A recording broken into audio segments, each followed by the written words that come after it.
Seorang wanita tewas seketika setelah tertabrak. Namun, kendaraan yang menabrak itu segera melarikan diri dari tempat kejadian. Suami wanita itu, Dashan, segera tiba di rumah sakit. Dalam kesedihan, dia berharap adiknya yang seorang polisi segera menyelidiki keberadaan pengemudi yang menabrak. Namun, ketika malam tiba, ketika dia mendapatkan barang-barang peninggalan istrinya, dia mendapati bahwa di ponsel istrinya terdapat puluhan panggilan tidak terjawab. Setelah melakukan panggilan balik, terdengar suara seorang pria dari telepon. Pria itu bahkan memanggil istrinya dengan sebutan, sayang. Setelah mendengar suara Dashan, dia segera memutuskan sambungan telepon. Kemudian, Dashan juga menemukan bahwa nomor ini sebelumnya sudah mengirimkan banyak pesan teks mesra kepada istrinya. Dia meminta adiknya untuk segera membantunya menyelidiki identitas orang ini. Namun, saat dia mengira istrinya tidak setia kepadanya, hal yang lebih mengejutkan terjadi. Malam itu, dia tertidur di samping tempat tidur putrinya. Tengah malam, dia tiba-tiba terbangun karena suara gaduh. Dia keluar untuk memeriksa. Namun ia diserang secara tiba-tiba oleh seorang pria berpakaian hitam. Untungnya, Dashan adalah mantan pasukan khusus. Dalam beberapa gerakan, ia berhasil menghabisi penyerang itu. Namun, ketika ia memeriksa tubuh penyerang dan menemukan foto dirinya, dia langsung bingung. Jelas sekali bahwa orang ini datang dengan persiapan. Demi keselamatan, Dashan segera mengirim putrinya ke rumah mantan istrinya. Namun, ketika ia kembali, tubuh pria berpakaian hitam itu entah bagaimana menghilang. Segera tiba saat pemakaman istrinya. Namun, ayah mertuanya tiba-tiba berkata bahwa ia ada urusan dan tidak bisa menghadiri pemakaman. Meskipun ini agak tidak masuk akal, namun Dashan tidak terlalu memperhatikannya. Namun, di pemakaman, Dashan tiba-tiba menyadari tatapan sahabat istrinya agak aneh. Hasilnya, ia mengikuti arah pandangannya. Seorang pria berambut putih berdiri tidak jauh. Setelah terlihat oleh Dashan, ia segera ingin pergi. Dashan berusaha mengejarnya, tetapi ia terlambat satu langkah. Namun Dashan bisa memastikan, Xiao Hei pasti mengenal orang ini. Di bawah interogasinya, Xiao Hei mengakui, orang ini adalah mantan pacar istrinya, Dani. Jadi, panggilan beberapa hari lalu. Apakah mungkin itu dia yang menelepon? Maka, dia melalui Xiao Hei menemukan Lao Bai berdasarkan alamat yang diberikan. Namun, Lao Bai mengatakan bahwa mereka hanya pernah menjadi kekasih. Tidak seperti yang dibayangkan Dashan. Sebelum pergi, dia meninggalkan kalimat yang membingungkan. Lebih baik selesaikan masalahmu sendiri terlebih dahulu. Dashan tidak langsung memahami arti kalimat ini. Sementara itu, Xiao Mei melalui pengawasan bandara menemukan sosok dua orang tersangka. Keduanya adalah orang Hungaria. Sudah terbang ke London. Xiao Mei segera menghubungi pihak internasional untuk membantu penyidikan dan mengumumkan foto-foto tersangka di berbagai media. Malam itu, Xiao Hei menemui Dashan, mengatakan bahwa dia melihat pihak J. Setelah melihat foto-foto tersangka yang diumumkan, dia menemukan bahwa dia pergi ke bar bersama Dani. Mereka pernah bertemu dengan dua orang ini. Jadi, mereka segera pergi ke bar. Mereka dengan cepat menemukan seorang preman kecil yang pernah berhubungan dengan tersangka. Namun, preman kecil itu hanya menjual barang kepada mereka. Tetapi dia dengan yakin berkata bahwa tersangka sama sekali bukan orang Hongaria, melainkan orang Amerika. Tak lama kemudian, pernyataan ini juga dikonfirmasi oleh adik perempuan. Dia memberitahu Dashan bahwa kedua orang ini dari London. Dan setelah terbang ke New York, mereka sudah ditangkap. Mereka kemungkinan akan dideportasi kembali dalam waktu 2 minggu. Mendengar bahwa mereka berasal dari New York, Dashan tiba-tiba menyadari bahwa mungkin dialah yang menjadi target mereka. Ketika dia bersiap untuk membuka pintu, dia tiba-tiba merasa ada yang tidak beres. Istrinya dibunuh dengan mobil. Kini, di rumahnya juga dipasang bom. Siapa sebenarnya orang ini? Menghabisi seorang pemandu wisata kecil?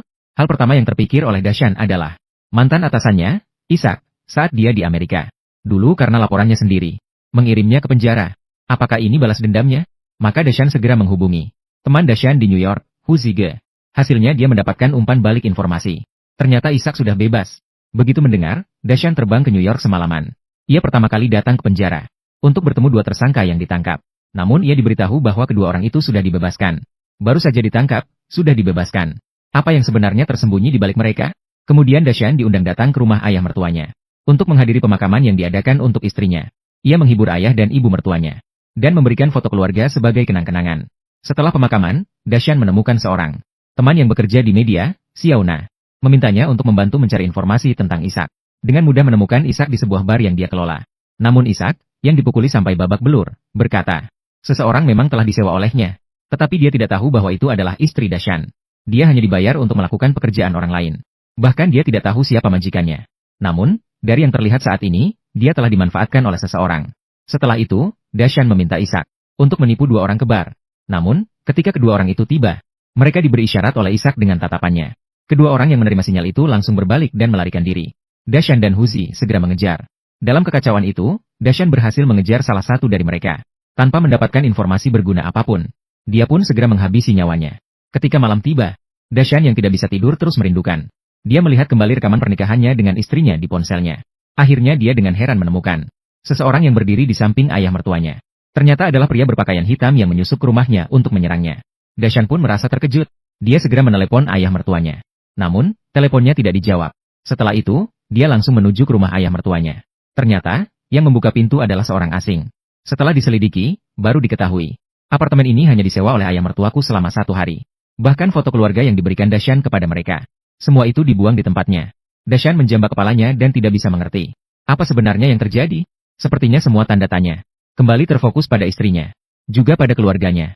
Apa sebenarnya rahasia yang tersembunyi? Maka, Dashan meminta adik perempuannya untuk menyelidiki identitas pria berbaju hitam itu. Sementara itu, dia meminta Xiaona untuk memeriksa latar belakang ayah mertuanya. Setelah itu, dia datang ke tempat istrinya sebelum meninggal. Bersiap untuk mengikuti audisi di sebuah grup tari. Namun, dia diberitahu. Mereka sama sekali tidak memiliki pemberitahuan audisi baru-baru ini. Mereka bahkan tidak mengenal istri Dashan, Dani. Dashan merasa bingung lagi. 7 bulan yang lalu, istrinya mengenalnya sebagai seorang penari. Dia mencintai tari. Bekerja di kelompok tari di New York adalah tujuannya. Itu adalah tujuannya. Pada hari kejadian, dia memang datang ke sini untuk wawancara. Sepertinya istrinya juga berbohong. Namun, yang lebih mengejutkannya adalah, dia melihat di dinding penghormatan. Dia melihat foto istrinya. Dan yang tertera di bawahnya adalah nama Sophie. Ternyata dia sudah bekerja di kelompok tari ini sejak lama. Apa yang sebenarnya terjadi ini? Dashan segera meminta informasi dari meja depan. Dia mendapatkan alamat Sophie. Ketika dia mengikuti alamat ini, setelah memasuki sebuah rumah asing, dia menemukan bahwa ini benar-benar rumah istrinya. Di dalam ruangan tidak hanya dipenuhi dengan foto-foto masa kecil istrinya. Dia juga menemukan di atas meja surat-surat yang telah dikirimkan istrinya ke sini. Saat itu pemilik rumah kembali. Dari segi usia, mereka mungkin adalah orang tua biologis istrinya. Dashan baru saja ingin mendekati untuk menanyakan tentang istrinya. Namun pasangan tua itu mengira mereka adalah orang jahat. Berlari keluar dan melaporkan J. Akhirnya, kedua orang itu bertemu saat melarikan diri. Persis bertemu dengan mobil J yang datang. Dalam kepanikan, Hu Zige langsung menabrak mobil J hingga keluar dari jalan. Sekarang masalah kedua orang ini semakin besar. Setelah mengurus mobil itu, Hu Zige memutuskan untuk menyerah. Dia berpendapat bahwa Dashan, demi seorang yang menipunya, mengambil risiko itu tidak sepadan. Namun, Dashan tetap memutuskan untuk terus menyelidiki. Setelah Hu Zige, sesuai dengan alamat yang ada di rumah istrinya, dalam amplop yang diterimanya, dia menemukan apartemen istrinya di New York. Dashan melihat semua yang ada di dalam rumah. Di dalam hatinya, dia tidak bisa tidak merasa campur aduk. Dia sangat mencintai istrinya, dan bisa merasakan cintanya padanya. Tapi mengapa dia menyimpan begitu banyak rahasia darinya?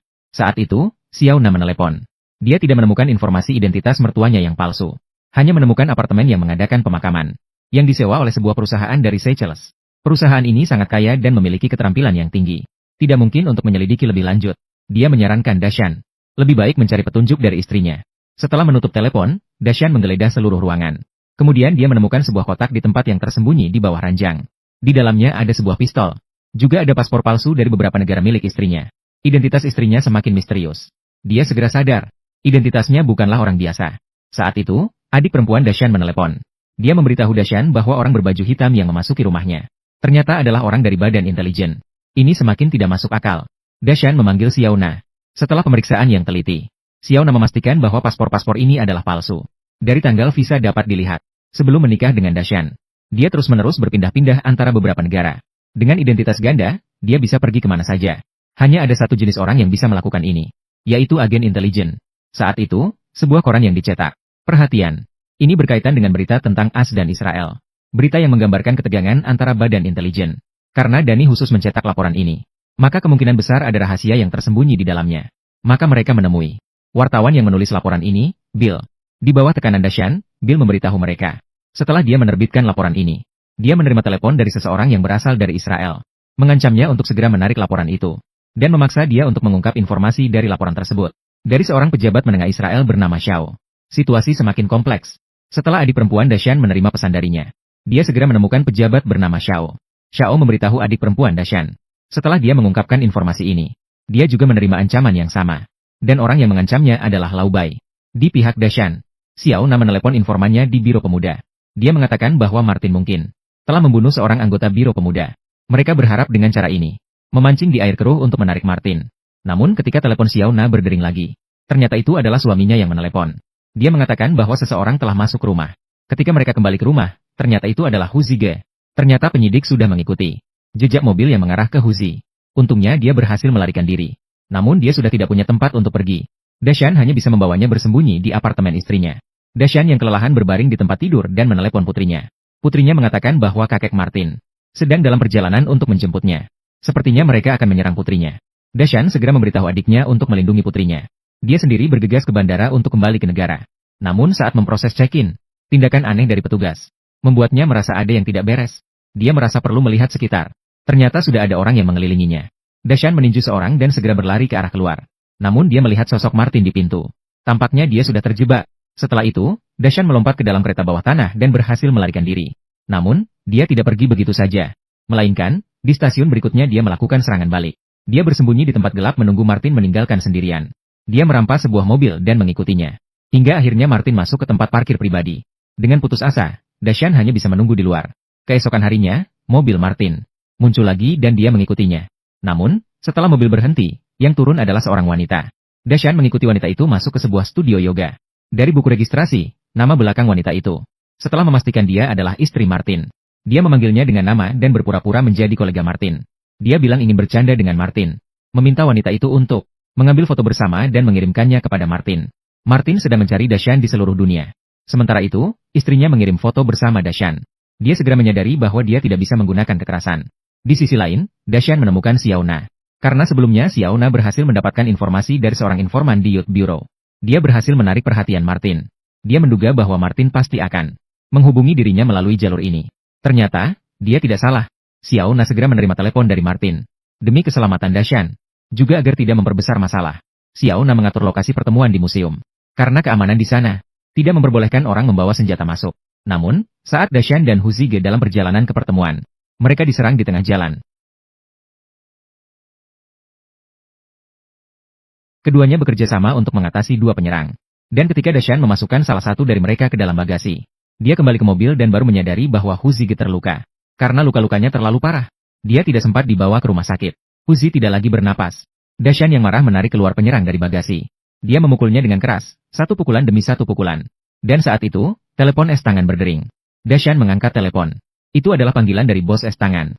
Dengarkan baik-baik, kamu telah berurusan dengan orang yang tidak seharusnya. Dashan kembali ke apartemen. Xiaona berada di museum. Dia datang tanpa menunggu dia.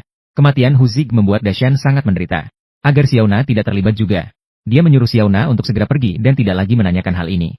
Namun Xiaona menyatakan, dia tidak akan membiarkannya menghadapi bahaya sendirian. Di sisi lain, Lao Bai secara aktif menghubungi Xiao Mei. Dia mengatakan ingin berbicara tentang penyebab kematian Danny Z. Setelah mereka bertemu, Lao Bai memberitahu Xiao Mei identitas Danny Z. Dia adalah seorang agen intelijen Mossad.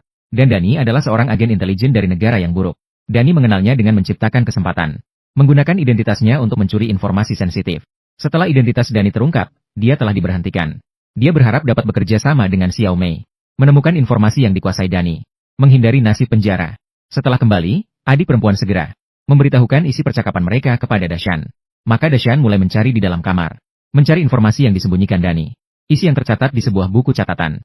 Menarik perhatian Dashan. Dia ingat istrinya pernah memberitahunya. Ini adalah salah satu cara untuk mencatat gerakan tari.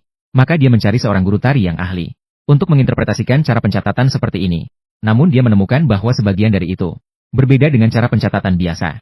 Dashan menyimpulkan bahwa rahasia kemungkinan tersembunyi di dalamnya. Dia meminta bantuan Xiaona untuk membongkar informasi. Namun pada saat itu, pihak berwajib sudah tiba di sini. Dashan meminta Xiaona untuk membawa buku catatan. Dia sendiri keluar melalui pintu belakang. Namun, pihak berwajib telah menunggu di sana. Dia tetap tidak bisa melarikan diri dari penangkapan. Di sampingnya, Xiaona hanya bisa menyaksikan dia dibawa pergi. Di sisi lain, baru saja rujuk dengan adik perempuan. Mantan kekasih menerima sebuah telepon. Kami perlu kamu membawanya ke sini. Dia tahu terlalu banyak. Dia sudah hamil selama 6 bulan. Iya. Baiklah. Ternyata adik perempuan sudah lama mencurigai kehadirannya yang tiba-tiba. Setelah dipenjara, seorang yang lebih cerdas dari kepalanya menemukan Dashan, mengancam dengan keluarganya, membuatnya di pengadilan untuk menyimpan semua yang dia ketahui.